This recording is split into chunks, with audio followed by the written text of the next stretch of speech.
আপনারা জানেন যে খাদিজা একটা ফেসবুক স্ট্যাটাসের উপর একটা মেয়ে মানে নিয়ম অনুসারে তো সে জেলে যা মানে এই বয়সে তাকে জেলে নেওয়ারও কথা না, সে প্রায় 1.5 বছর 2 বছর পর্যন্ত জেল খাটছে।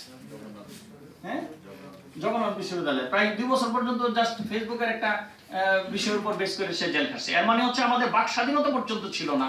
হ্যাঁ, যে বিএনপি আজকে আপনি দেখেন যে এই আওয়ামী লীগের জন্য মায়া কান্না কাঁদতেছে, অথচ তারা বিগত 15 বছর কিন্তু বাসায় ঘুমাইতে পারেনি। তারা কিন্তু এই ধান ক্ষেতের মধ্যে লুকায় থাইকেও তারা থাকতে পারেনি।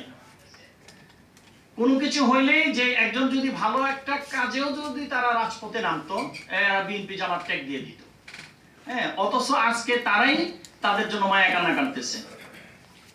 তো এই পরিস্থিতিতে আমরা অবশ্যই যে ছাত্র জনতা যারা এই জুলাই গণঅভ্যুত্থানকে ধারণ করে, যারা কখনো এই গণঅভ্যুত্থানের যে উদ্দেশ্য ছিল, যে চিন্তাধারা ছিল, এই চিন্তাধারা থেকে এক চুলও লড়বে না।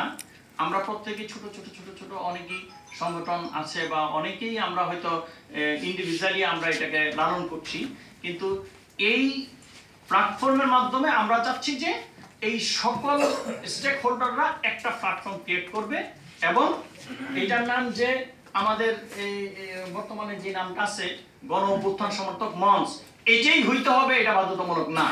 আপনারা নামের জন্য প্রস্তাব করতে পারেন। আজকে কিন্তু ওপেন আলোচনা এবং আমাদের কি নোটে কিন্তু আমরা দেখেন যে আমরা কিন্তু ওই সংগঠনের নামটা উল্লেখ করি নাই। কেন উল্লেখ করি নাই? কারণ আজকে আলোচনা হচ্ছে আমাদের ওপেন আলোচনা এবং আজকে আলোচনার পরে এই আমাদের যেই মঞ্চ হোক, পরিষদ হোক, জোট হোক, ব্রিগেড হোক, যেটাই হোক, এটা আমরা শহীদ মিনারে ব্যাপকভাবে ব্যাপক সমাগমের মাধ্যমে আমরা এটা আত্মপ্রকাশ করব। তো আমাদের মনে হয় যে আমরা বাইরেশন আলোচনা শুরু করি এবং আমার বিশ্বাস যে আমরা সবাই আলোচনায় অংশগ্রহণ করব, সবাই তাদের মতামত এখানে ব্যক্ত করবে।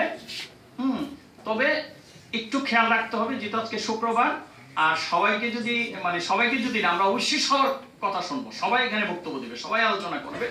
হ্যাঁ, এবং এটা জিস্ট আলোচনাটাই করবেন, মানে অল্প কথায় 3 থেকে 4 মিনিটের মধ্যে প্রত্যেকের বক্তব্য মানে মূল আলোচনাটা আমরা শোনার চেষ্টা করব এবং আমরা শুনবো এবং আপনাদের আলোচনার ভিত্তিতে আমাদের এই সংগঠন পরবর্তীতে কি হবে এবং আমরা কোন নামে আগাবো।